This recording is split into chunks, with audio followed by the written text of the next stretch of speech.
வணக்க மக்களே. தமிழக வெற்றிக் கழக தலைவரான விஜய் அவர்களது மனைவியான சங்கீதா விவாகரத்து பெட்டிஷன் திமுகவால் போலியாக சித்தரிக்கப்பட்டு சமூக வலைதளங்களில் பகிரப்பட்டு வருகிறது மற்றும் திமுகவின் 200 ஊபி செல்ல மக்களிடையே பொய்யான பிரச்சாரத்தை செய்கிறார்கள் என்றும் இந்த பெட்டிஷன் நீதிமன்றத்திலிருந்து வெளியே வந்தது இல்லை, இது முற்றிலும் போலியாக சித்தரிக்கப்பட்டது என்றும் தாவேகா தலைவர் விஜயன் அவர்களின் அரசியல் வாழ்க்கையை கெடுக்க திமுக செய்துள்ள கெட்ட செயலே இது என்றும் இதற்கு காலம் சரியான பதில் சொல்லும் என்றும் கூறியுள்ளார். பாருங்க.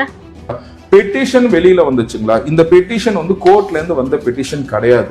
ஏன்னா கோர்ட்ல இருந்து வர பெட்டிஷன்ல பாத்தீங்கன்னா போட்டோ ஒட்டி அனுப்ப மாட்டாங்க. ஓகேங்களா? இன்கேஸ் சம்மனோட சேர்ந்து அனுப்பிச்சிருக்காங்க அப்படின்னா ஃபார் யுவர் இன்ஃபர்மேஷன் இது டெலிபரேட்டாவே this has been leaked to damage is political. இப்ப அந்த தியரியில தான் நான் சொல்ல விரும்புறேன். இது எனக்கு என்னன்னு கேட்டீங்கன்னா இது கோர்ட்ல இருந்து லீக் ஆகல. ஃபார் யுவர் இன்ஃபர்மேஷன் கோர்ட்ல இருந்து லீக் ஆகல. ப்ராப்ளி அந்த சீல்னா அழிச்சிருக்கலாம், என்ன வேணா பண்ணிருக்கலாம். they would have bribed it and all these things. I leave it to the God தான். நம்ம I am not here to give allegations against anyone. புரிஞ்சுங்களா? நான் பிளஸ் அதுதான் நான் சொல்றேன், ஒரு சம்மனா வந்துச்சுன்னா போட்டோ ஒட்டி வராது. ஓகேங்களா? ஒரு இன்னைக்குதான் ஃபார் யுவர் இன்ஃபர்மேஷன் அது இன்னைக்குதான் நம்பர் ஆயிருக்கும். ப்ராப்ளி பாத்தீங்கன்னா இன்னைக்குதான் நம்பர் ஆயிருக்கும். Today is also on holiday.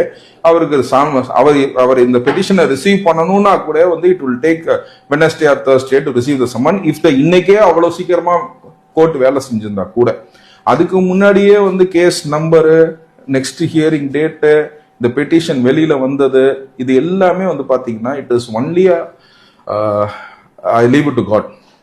ஏன்னா இது ரொம்ப ஒரு கனத்த இது. நம்ம as an advocate as I see that is our office doesn't run more or less.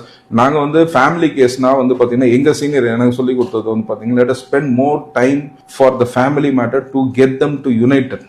இப்ப நான் பேசுறதுல ஒரு தீ கூட தீயா மாறிடக்கூடாது. அது ஒரு பன்னீர் துளிகளா தான் இருக்கணும்னு. உண்மை வெளியில் கொண்டு வந்ததற்கு மிக்க நன்றி ஐயா உங்களுக்காக.